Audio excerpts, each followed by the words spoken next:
share entire screen. Oke, kelihatan?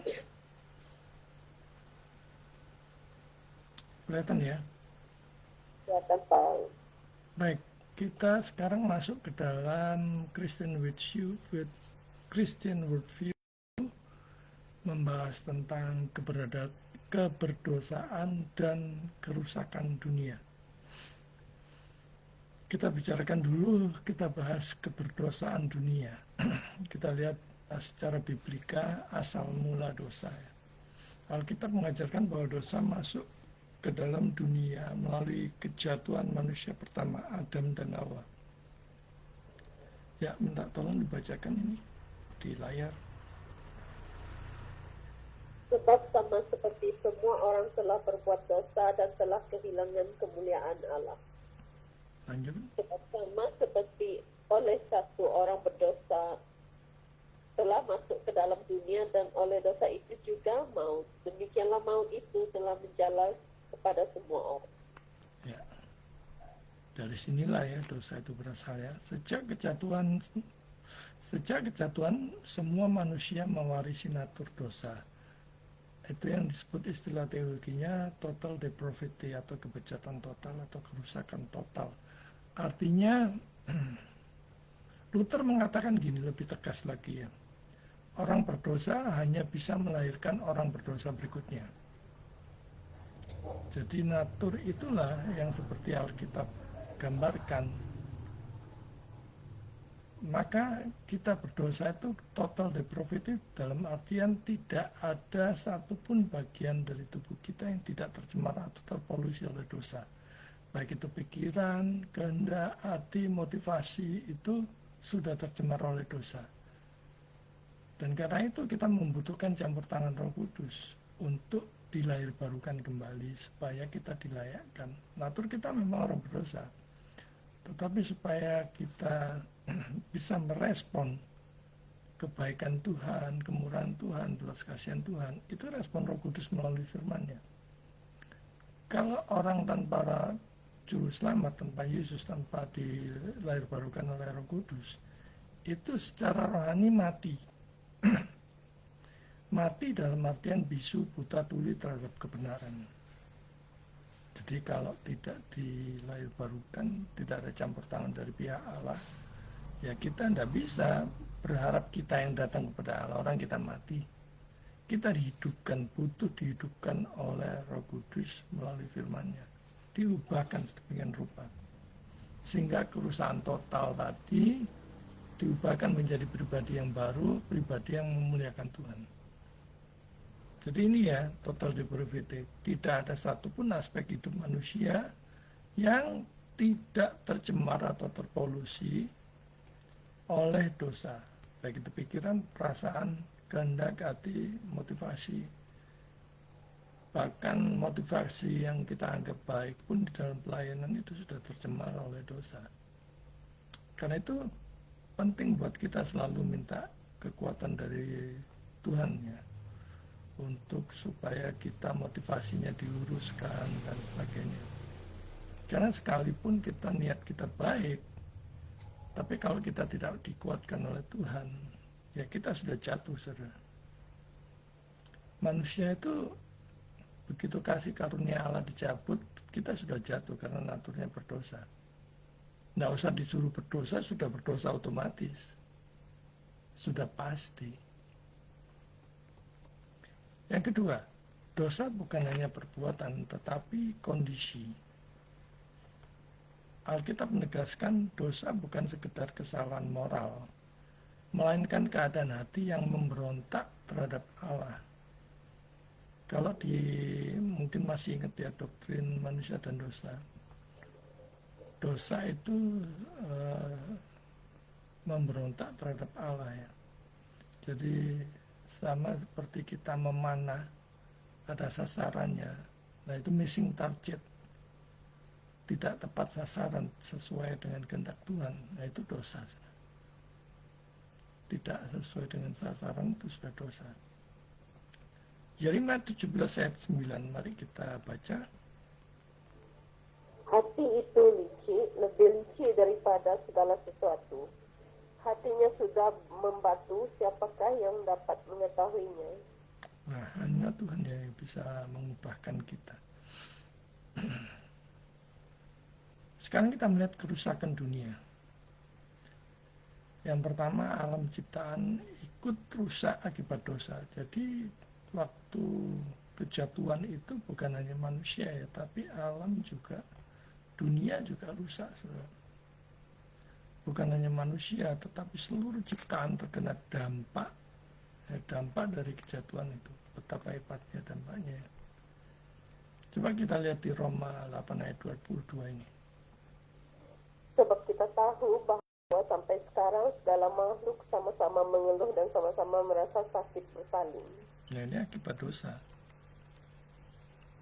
Kan dikatakan kamu akan sakit waktu mengandung dan sebagainya. Kalau dulu waktu sebelum jatuh dalam dosa, hubungannya baik dengan Allah, diperdamaikan dengan Allah, ada kedamaian. Tapi begitu jatuh itu rusak sudah. Tapi ya bersyukur ya, manusia jatuh disediakan juru selamat. Malaikat yang jatuh tidak disediakan, saudara. Kebayang tidak? Betapa kita seharusnya bersyukur ya melayani Tuhan. Karena nenek moyang kita jatuh, wakil manusia jatuh, Tuhan sediakan juru selamat, penebus. Tetapi iblis jatuh, setan, malaikat jatuh, tidak disediakan juru selamat. Saudara. Nah, itu termasuk bagian dari misteri ilahi. Alam yang semula sungguh amat baik, kini berada di bawah kutuk. Adanya bencana alam, penyakit, kematian, dan penderitaan adalah bukti kenyataan dari kerusakan itu.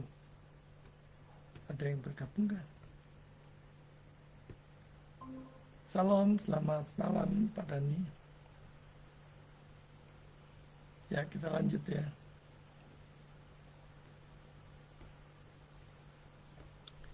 Alam yang semula sungguh amat baik, kini berada di bawah kutuk. Adanya bencana alam, penyakit, kematian, dan penderitaan itu bukti nyata dari kerusakan itu ya. Coba kita lihat Kejadian 1 ayat 31 ya. Maka Allah melihat segala yang dijadikannya itu sungguh amat baik. Jadilah petang dan jadilah pagi. Itulah hari ke-6. Sungguh amat baik ya. Tapi setelah kejatuhan itu, ini yang terjadi ya. Bukan cuma manusia, tapi alam ciptaan juga ikut rusak. Yang kedua, sistem dunia melawan Allah. Dunia yang jatuh di bawah kuasa dosa juga membentuk sistem, membentuk nilai, membentuk budaya, gaya hidup yang melawan Allah. Mari kita baca di Roma 12 ayat 2. Janganlah kamu menjadi serupa dengan dunia ini, tetapi berubahlah oleh pembaharuan budimu. Nah, kalau kita bisa berubah, itu pun juga dari Roh Kudus ya, dari Dia. Karena itu kekristenan yang asli itu semua dari Dia, oleh Dia, bagi Dia. Tapi kekristenan yang palsu, yang KW, yang imitasi, itu pasti ada unsur akunya. Atau dalam istilah modern ada kehendak bebasnya yang menjadi dewanya gitu ya. Padahal setelah manusia jatuh ke dalam dosa itu rusak, baik itu pikiran, hati, kehendaknya. Yang dimaksud kehendak bebas itu ada kecenderungan pada yang jahat. Yang bebas itu Allahnya yang berdaulat, bukan manusianya.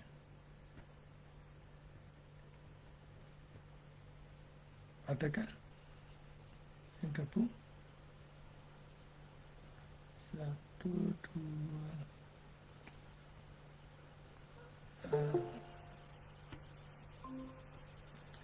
Shalom, malam Bu Ayu.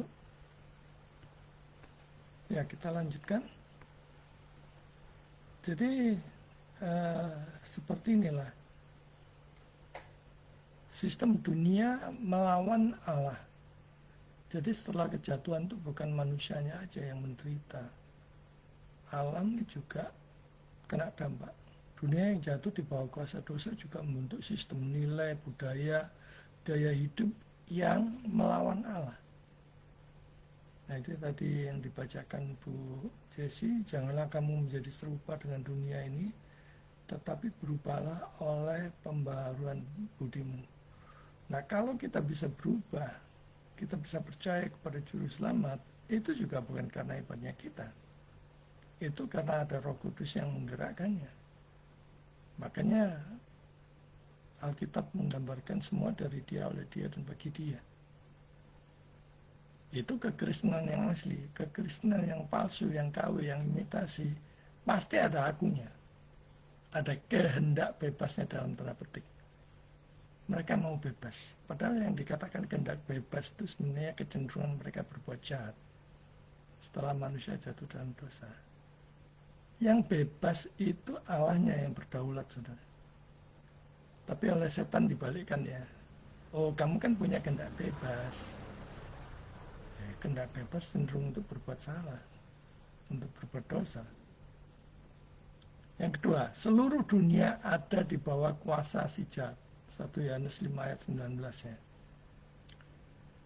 Yang ketiga, arah biblikanya, harapan di tengah kerusakan, walaupun tadi terjadi kerusakan total depravity, kebejatan total, baik itu pikiran, hati, dan kehendak.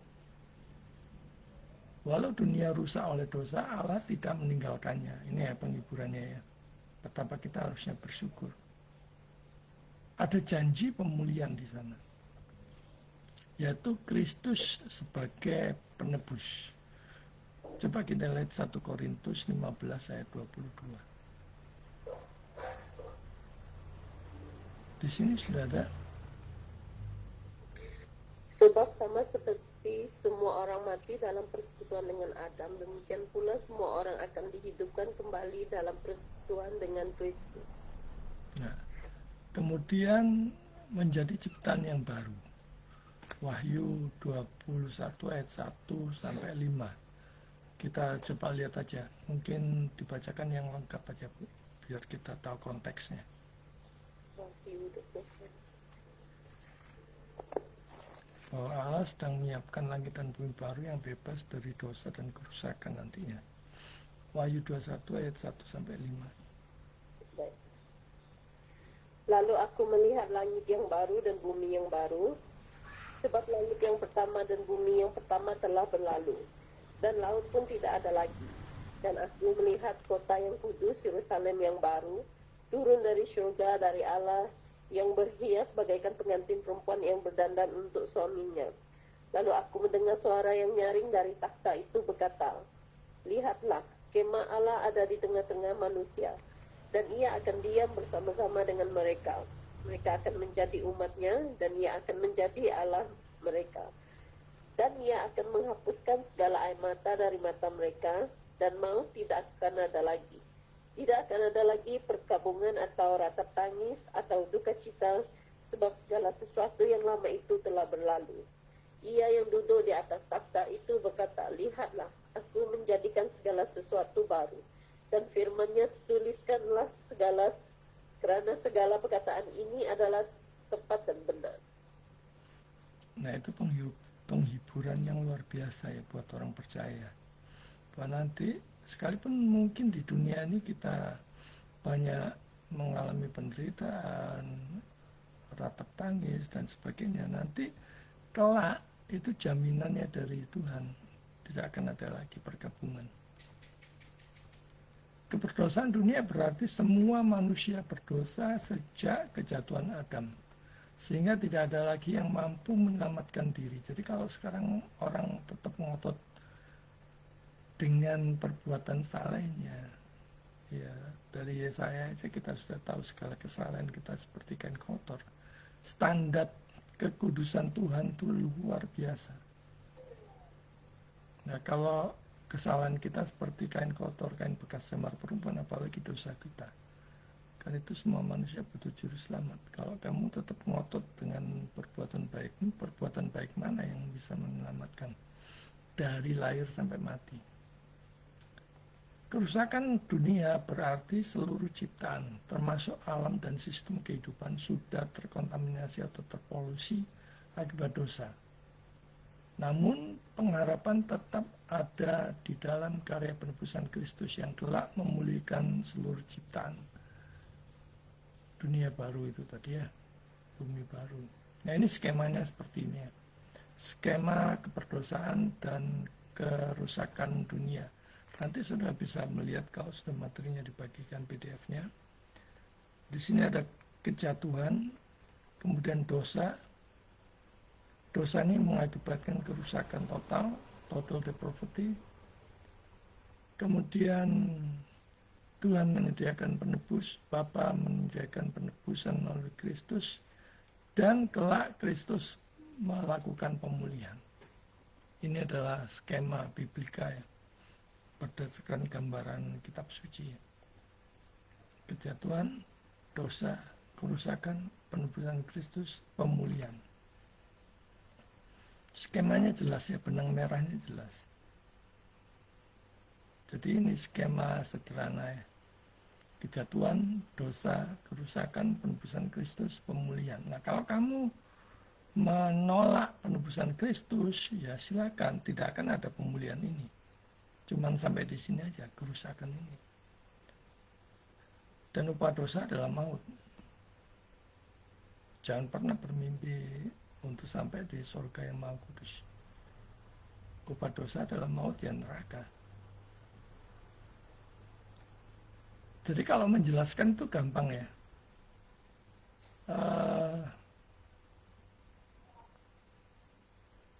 Keselamatan itu anugerah. Iman kepada Kristus itu anugerah, karya Roh Kudus. Ada Roh Kudus berarti ada, kita bisa merespon, kita dimampukan untuk berbuat baik. Artinya berbuah ya. Tapi kalau kita tidak mempunyai itu, kita menolak Roh Kudus, menolak juru selamat, ya kita menolak keselamatannya. Kalau masih ngotot perbuatan baiknya ditimbang-timbang, ya pasti jomplang, saudara. Dari lahir sampai mati, berapa perbuatan baiknya.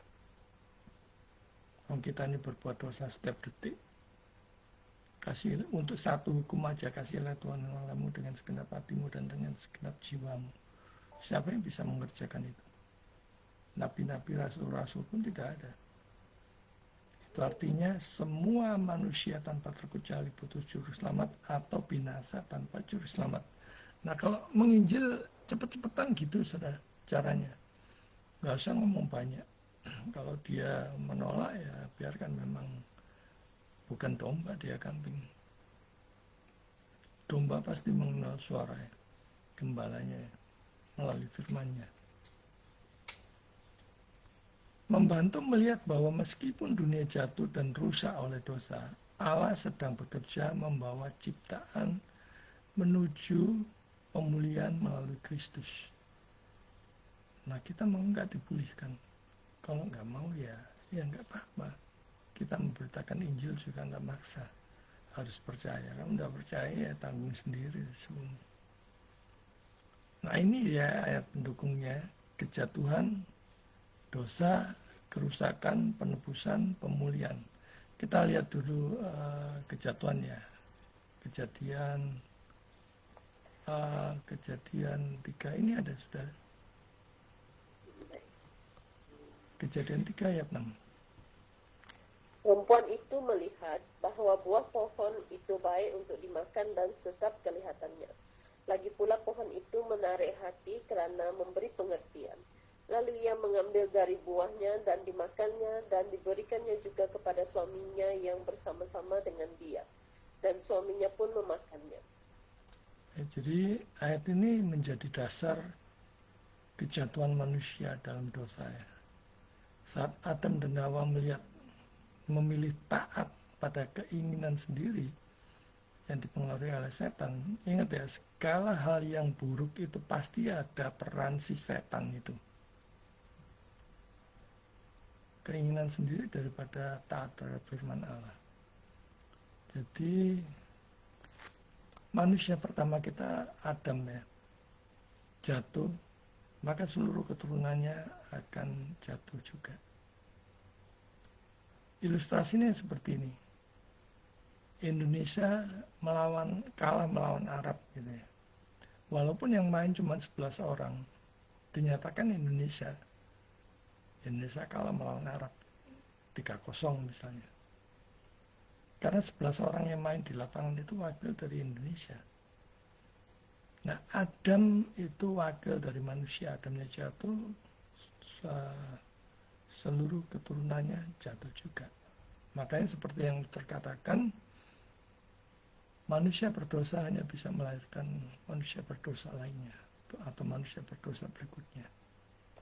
Dan itu sama seperti yang digambarkan kitab suci. Kemudian dosa, jadi dari kejatuhan kemudian muncul dosa ya. Kita lihat di Roma 3 ayat 23. Ini dia. Roma 3 ayat 23. Karena semua orang telah berbuat dosa dan telah kehilangan kemuliaan Allah. Semua orang berdosa. Karena itu semua orang butuh juru selamat tanpa terkecuali. Karena itu misionaris, para penginjil rela saudara berkorban untuk ke pulau-pulau terpencil yang jauh dari negaranya. Karena tanpa Injil orang-orang itu akan binasa. Tanpa Kristus diberitakan di sana, orang-orang itu tidak akan mendengarkan Injil. Dan kalau tidak mendengarkan Injil, ya pasti binasa. Jadi Roma 3 ayat 23 ini menegaskan universalitas dosa. Tidak ada satu manusia pun yang bebas dari dosa sejak kejatuhan Adam, kecuali manusia Kristus ya. Semua orang telah berbuat dosa dan telah kehilangan kemuliaan Allah. Sehingga semua juga kehilangan kemuliaan Allah dan membutuhkan anugerah keselamatan dalam Yesus. Kemudian setelah jatuh, kemudian muncullah dosa. Nah ini yang berbicara tentang kerusakan total depravity, tadi kerusakan total baik dalam pikiran, perkataan, hati, sikap, motivasi. Semuanya sudah rusak, sudah terpolusi oleh dosa. Mari kita lihat di Roma 8 ayat 28. Roma 8 ayat 22. Ini dia. Kita tahu bahwa sampai sekarang segala makhluk sama-sama mengeluh dan sama-sama merasa sakit bersalin. Nah ini dia. Dampaknya seperti itu. Jadi Roma 8 ayat 22 itu menunjukkan bahwa kerusakan akibat dosa tidak hanya menimpa manusia, tetapi juga seluruh ciptaan dikutuk. Alam semesta ikut mengeluh, menantikan pemulihan Allah.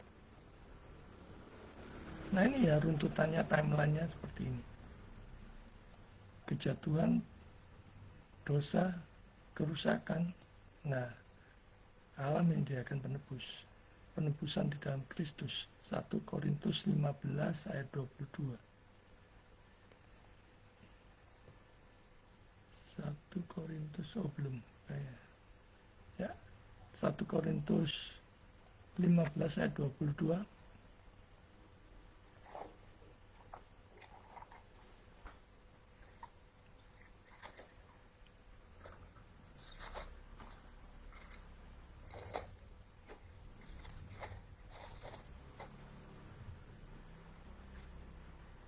Karena sama seperti semua orang mati dalam persekutuan dengan Adam, demikian pula semua orang akan dihidupkan kembali dalam persekutuan dengan Kristus. Nah, hanya Kristus satu-satunya perantara ya. Di mana kita yang mati rohani itu bisu, buta tuli terhadap kebenaran. Nah, kita yang mempunyai kerinduan, lapar dan haus akan kebenaran seperti malam hari ini, itu juga karena kita ada roh yang di dalam yang mendorong kita untuk belajar, mau belajar. Jadi bukan semata-mata karena aku mau percaya Yesus karena aku mau percaya. Kamu manusia, orang lain juga manusia. Kenapa kamu mau, orang lain tidak mau? Mau katanya kehendak bebas. Oke, kalau kehendak bebas berarti kamu merasa lebih baik dari orang itu. Nah, kalau diteruskan seperti itu nggak akan berani dia jawab. Semuanya itu karena anugerah dari dia, oleh dia, dan bagi dia. Tetapi Arminian menyimpangkannya. Ada kehendak bebas. Disitulah bedanya pengajarannya. Kemudian dari penebusan Kristus terjadilah pemulihan. Wahyu 21 ayat 5 yang kita baca tadi. Coba dibaca sekali lagi. Ia yang duduk di atas takhta itu berkata, lihatlah aku menjadikan segala sesuatu baru. Dan firman-Nya, tuliskanlah, kerana segala perkataan ini adalah tepat dan benar. Ya, dipulihkan semuanya. Jadi bukan cuma manusianya, tapi alamnya, dunianya, buminya diperbarui, dipulihkan ya. Nah, pemulihan ini sebenarnya pengharapannya dari manusia yang berdosa. Siapapun sebenarnya hati kecilnya mau dipulihkan. Tidak ada orang yang begitu bodoh tidak mau dipulihkan.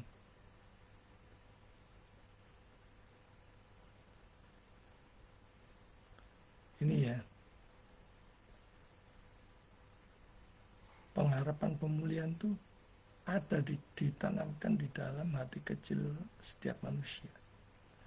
Karena itu jangan heran ya mendengar Jepang itu banyak yang bunuh diri, ada kekosongan di dalam diri mereka. Karena mereka nggak mau tunduk.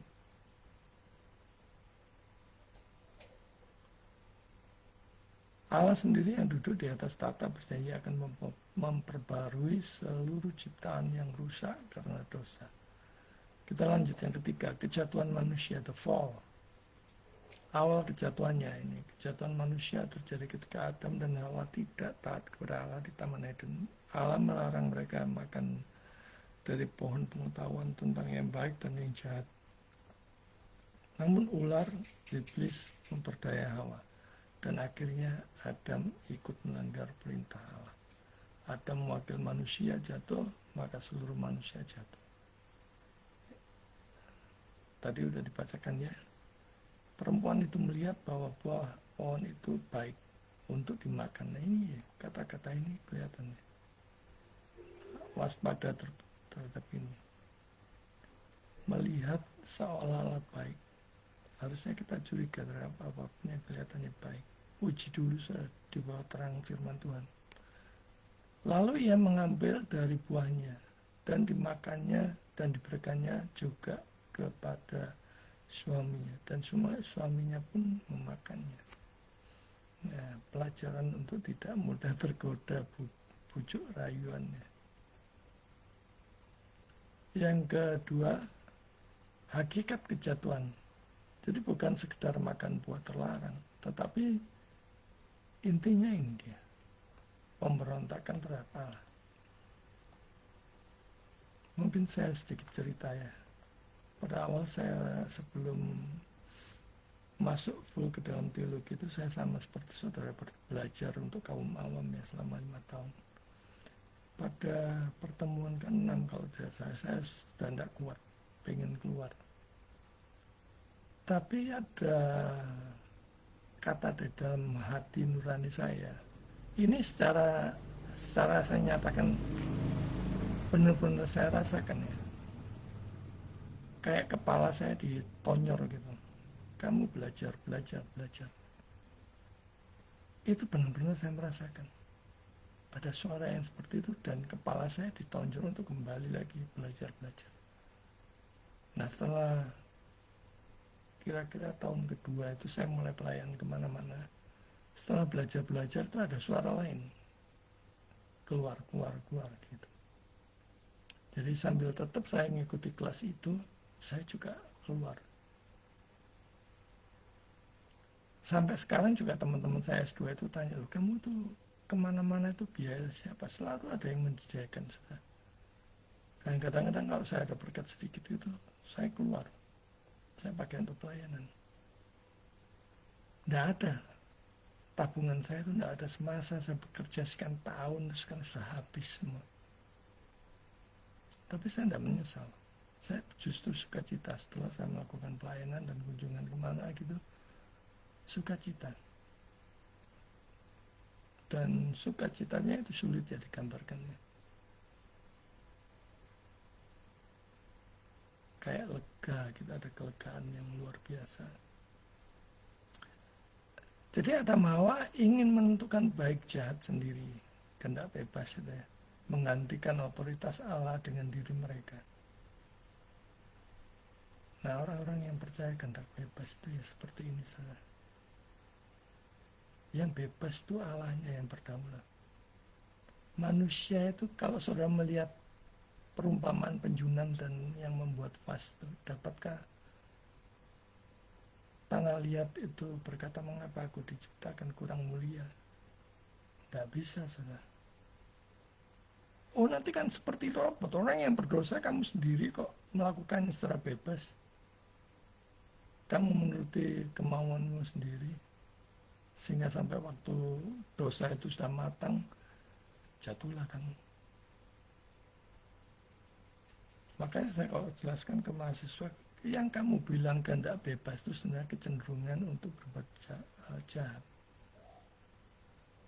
Setelah manusia jatuh dalam dosa. Nah, untuk hal-hal yang duniawi, itu cuma menghasilkan kejahatan saja. Nah, untuk hal-hal yang rohani, pasca kejatuhan butuh dibarukan oleh firman Tuhan oleh Roh Kudus melalui firman-Nya. Karena itu kita harus kalau sudah tahu kebenaran ya ajarkan ke yang lainnya, beritakan. Kejatuhan adalah peralihan dari ketaatan kepada Allah menuju ketaatan kepada diri dan tipu daya iblis. Itu ya. Apa semua dari dia, oleh dia, dan bagi dia. Diubah dengan kehendak bebas itu. Seolah-olah dirinya ikut andil. Semuanya di aku. Oh, ada satu lagu yang saya kemarin tuh inget apa ya. Aku diberkati, pokoknya intinya seperti itu. Pernah ya dengar lagu itu ya? Itu bukan pujian, saudara. Kalau coba dengarkan secara jernih, itu bukan pujian sama sekali. Itu menyombongkan diri. Saudara memperlakukan Tuhan sebagai jongos gitu. Aku diberkati. Kenapa liriknya tidak diganti dengan Tuhan memberkati? Kenapa mesti melalui dirimu dulu? Antroposentris, berpusat pada dirimu sendiri. Kenapa bukan Tuhan? Nah itu ya, tahu ya. Iblis itu bisa menggoyahkan melalui pujian. Menyamarkan, menipu. Nah yang ketiga, akibat kejatuhan. Dosa masuk ke dalam dunia. Roma 5 ayat 12. Silakan dibacakan. Sebab itu sama seperti dosa telah masuk ke dalam dunia oleh satu orang, dan oleh dosa itu juga maut. Demikianlah maut itu telah menjalar kepada semua orang, karena semua orang telah berbuat dosa. Itu dia. Yang kedua, rusaknya hubungan manusia dengan Allah. Manusia bersembunyi di hadapan Allah. Orang itu kalau berdosa itu pasti takut, saudara. Ya kayak Saifuddin Ibrahim, Edis TV, kabur, saudara. Dia ngotot-ngotot menyatakan dirinya sebagai apologet. Apologet itu membela iman Kristen, membela Injil. Dan mereka memakai kitab suci orang lain itu menyatakan dirinya sebagai apologet itu tidak pantas sama sekali.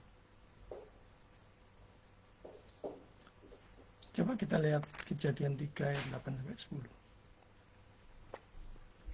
Ketika mereka mendengar bunyi langkah Tuhan Allah yang berjalan-jalan dalam taman itu pada waktu hari sejuk, bersembunyilah manusia dan istrinya itu terhadap Tuhan Allah di antara pohon-pohonan dalam taman. Tetapi Tuhan Allah memanggil manusia itu dan berfirman kepadanya, "Di manakah engkau?"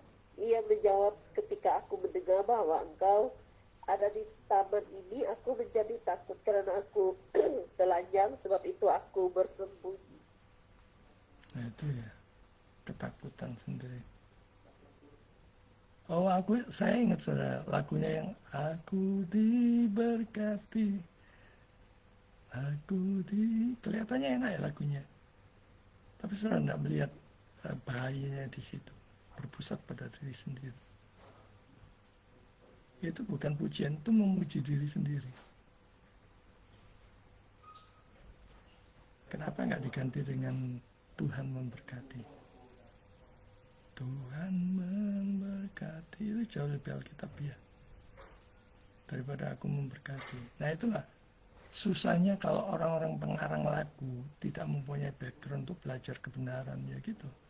Mereka hanya mengandalkan perasaannya, ya, pikir enak, pikir make sense, dibikinlah lagu. Akhirnya ya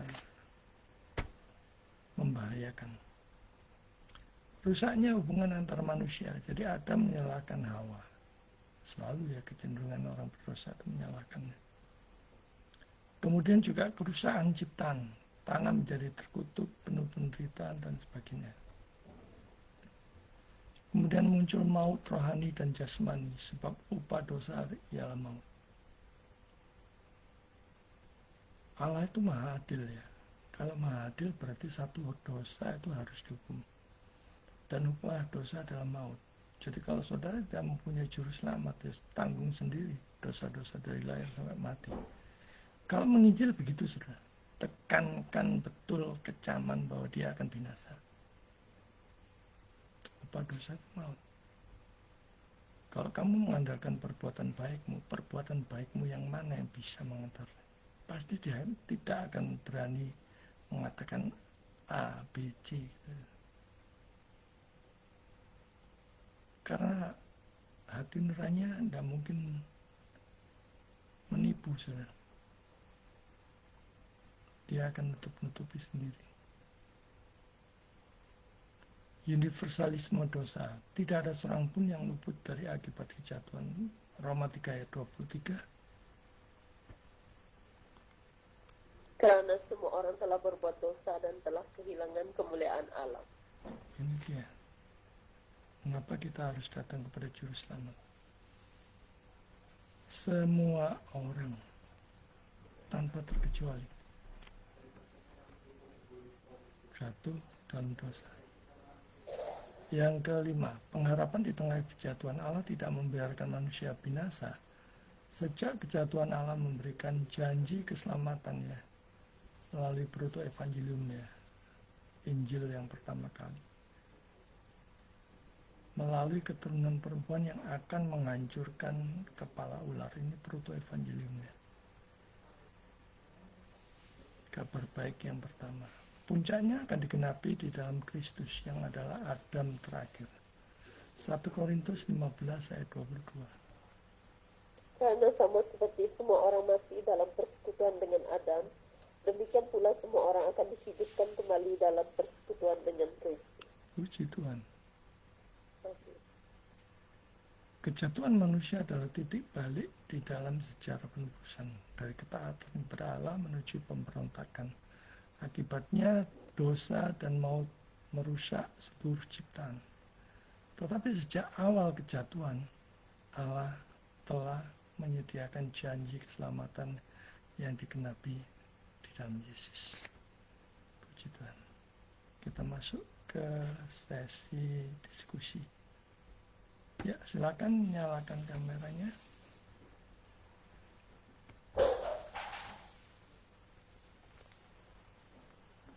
Silakan kalau ada yang mau ditanyakan. Pak Rudi, silakan kalau ada.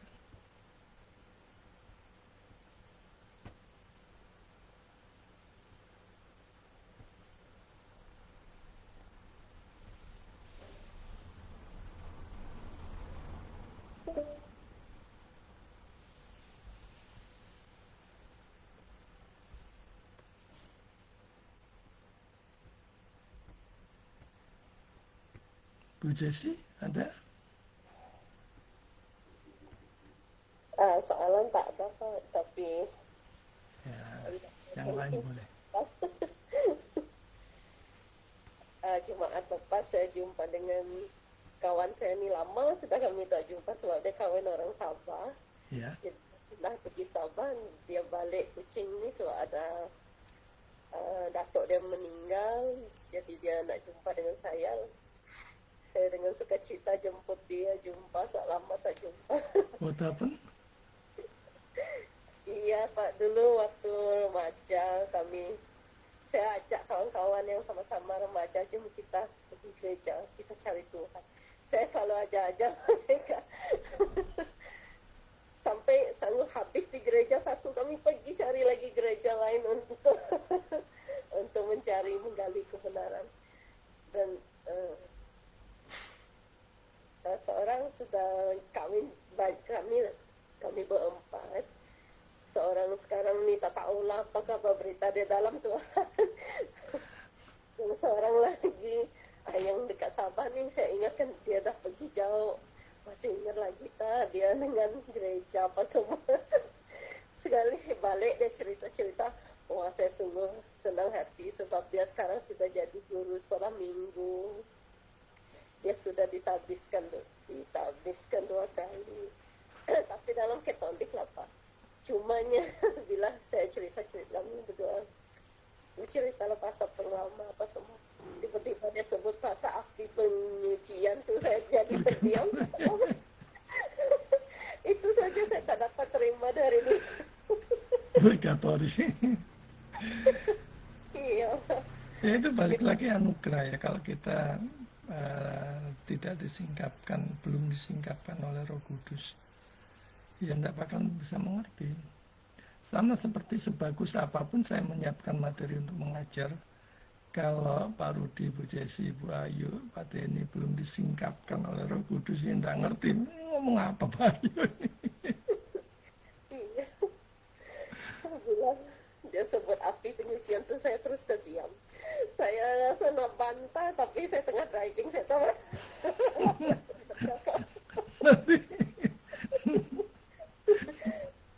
Lagi dia sudah 2 kali ditabiskan Bapak. Dia cakap dia banyak khusus, ikut dialah gembala-gembala sini.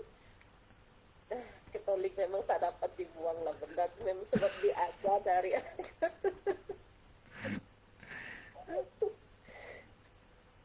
Cuma yang saya tanya pasal dia bagaimana,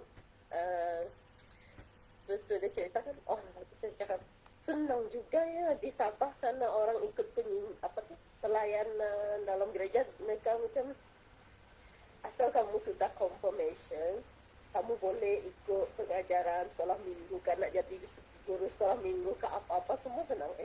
Saya cakap sini susah, tak sama kita. Di Kuching dengan Sabah, tak sama kita cara. Walaupun sama aliran Katolik, tapi pemerintahan yang memimpin gereja-gereja itu tak sama. Dia kena cari orang yang tak berkahwin, orang yang masih bujang. Kalau yang sudah berumah tangga ni agak tertinggi lah sikit. Itu ekstrim yang kiri ya, jangan sampai menikah gitu ya. Ekstrim yang kanan sama Bu Jesi. Di tempat saya dulu itu rektornya itu sampai mahasiswa yang belum lulus itu dinikahkan terlebih dahulu supaya pada waktu pelayanan nanti tidak ada godaan-godaan. Nah, padahal kan nikah kan tidak semudah seperti itu ya. Dipaksa kawin, waduh. Ini ekstrim yang kanan. Kalau ekstrim yang kiri, jangan menikah. Ekstrim yang kanan, lebih baik menikah dulu daripada pelayanan nanti banyak godaan. Waduh. Nah itulah pentingnya kita jangan jatuh dalam ekstrem yang kiri. Kemudian jangan juga di yang kanan. Karena seringkali memang seperti itu. Kalau selain purgatori apa? Penginjilan orang mati? Iya, wajib apa tuh? Macam orang meninggal. Nah itu pasti ada itu. 1 minggu untuk yang 30 hari, 40 hari, 100 hari, 1 tahun. Benda itu pasti ada. Iya. Kenapa buang tuh Pak? Orang yang sudah dibilang sama Yesus, yang sudah mati ya sudah matilah. Ya, sedangkan mereka ada juga baca firman Tuhan mengenai orang kaya dengan Lazarus yang miskin tuh. Itu justru membuktikan bahwa kalau kamu tanpa juru selamat langsung ke surga atau neraka, punya juru selamat langsung ke surga, tanpa juru selamat langsung ke neraka. Tidak ada api penyucian, langsung direct gitu. Iya, lepas saya antar kawan saya tuh balik kan, saya bawa anak saya sekali, jadi saya cerita macam ni, dengar tuh, walaupun dia cikgu sekolah ni, masih lagi dengan api penyucian tuh, saya ajar dengan anak saya, apa yang kita terima, benda yang orang ajar, kalau ikut semuanya ikut Bible, kita boleh ambil ikut. Tapi kalau dia keluar dari Bible, jangan ikut. Tegaskan gini Bu Jesi, sekarang lah semasa kita masih hidup ini, kita full speed untuk melayani Tuhan. Karena pada waktu nanti kemah kita di muka bumi ini dibongkar, entah itu kapan, entah malam ini atau besok, itu sudah tidak ada kesempatan lagi. Tapi bersyukur kalau kita punya juru selamat, kita pasti di surga. Tapi kalau saudara yang tidak mempunyai juru selamat, saudara pasti ke neraka tanpa juru selamat. Tegaskan itu. Sebenarnya penginjilan itu gampang. Saya tekankan keberdosaan mereka dan ketidakmampuan untuk menyelamatkan diri sendiri tanpa campur tangan Tuhan. Karena itu great rencana besar Allah ya. Kenapa ada juru selamat? Kenapa dosa dimungkinkan terjadi? Ya karena Allah menyediakan juru selamat. Benang merahnya di sana, simple. Allah yang kita sembah bukan Allah yang pasif, Allah yang aktif. Oh, Adam dan Hawa jatuh dalam dosa, bingung aku ya apa gimana nanti dia kasihan. Allah kita bukan Allah itu. Dia mempunyai great design yang luar biasa yang sudah sempurna dan menyediakan juru selamat. Itulah saya cakap dengan anak saya, tak ada ceritanya kalau sudah gosong baru masuk surga. Tahu begitu dipanggil Tuhan, loh kok bau-bau sangit gitu, bau kosong. Oh rupanya nilainya mepet. Umpamanya anak sekolah itu 5,5 gitu ya, tetap neraka. Kalau ada gosong Tuhan tak kenal lagi. Siapa ini kamu? Kamu teriak-teriak nggak ada gunanya. Kalau mau bertobat ya waktu hidup itu. Itulah saja anak-anak nih. Adalah kawan anak saya itu saya selalu juga tegur-tegur ajarnya. Kalau remaja nih Pak, dia dengar telinga kiri maupun telinga kanan. Ya tuh, kasih ilustrasi. Lo tahu kok bau sangit gini, bau kosong gini. Oh bukan di surga. Ternyata di neraka. Bahaya mungkin aja. Untuk pada ini silakan. Mumpung masih ada waktu. Iya. Baru di kayaknya baru di Tak tahu apa yang mau ditanya nih Pak.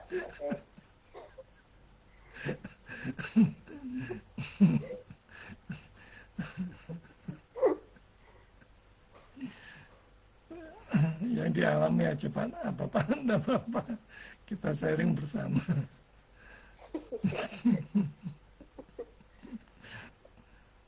Oh tuh Bapak yang seorang lagi tuh lama tak tengok dia Pak. Pak Max, dia ada pelayan kayak handphonenya juga mati. Kalau Pak Olivera, dia pamit memang ada pelayanan Pak saya. Mengenai apa Pak ada dengar berita mengenai sumut Florida itu yang aktivis mau pergi ke Gaza tuh saya sakit hati betul. Kenapa Israel hantar balik dia mereka biarlah mereka banyak-banyak ke sana gitu, Bu Jesi. Biar penduduk Indonesia juga berkurang juga nggak apa-apa.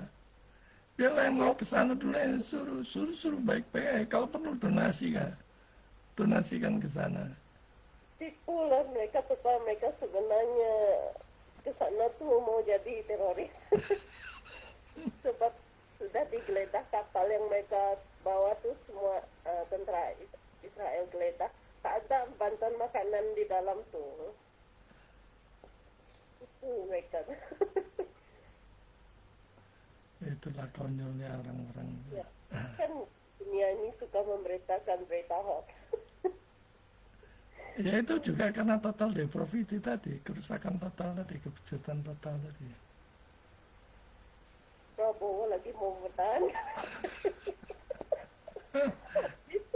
Ya tetap kita sebagai orang yang tinggal di Indonesia, ya tetap mendoakan yang terbaik untuk para pemimpin kita. Sejelek-jeleknya pemimpin, dia bisa naik, itu pasti ada peran Tuhan di sana. Tuhan punya kehendak. Dan kita percaya itu. Negara kami. Tuhan tidak mungkin salah memilih. Seburuk-buruknya pemimpin, Tuhan tidak pernah salah menunjuk. Sama seperti Daud menggantikan Saul dulu. Ya, apa ini? Anak penggembala domba. Lusuh, masih kecil. Tidak mampu, dianggap tidak mampu. Ya, tapi kan Tuhan yang kuatkan, yang berperang kan Tuhan.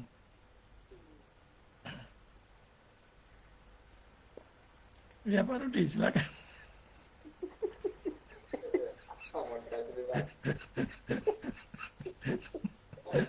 Namanya ini kalau masalah perjanjian lama dengan perjanjian baru itu keselamatan mereka seperti apa gitu Pak? Kalau di tadi seperti Adam dan Hawa itu berarti mereka nggak punya penebus itu gimana itu Pak? Keselamatan sama.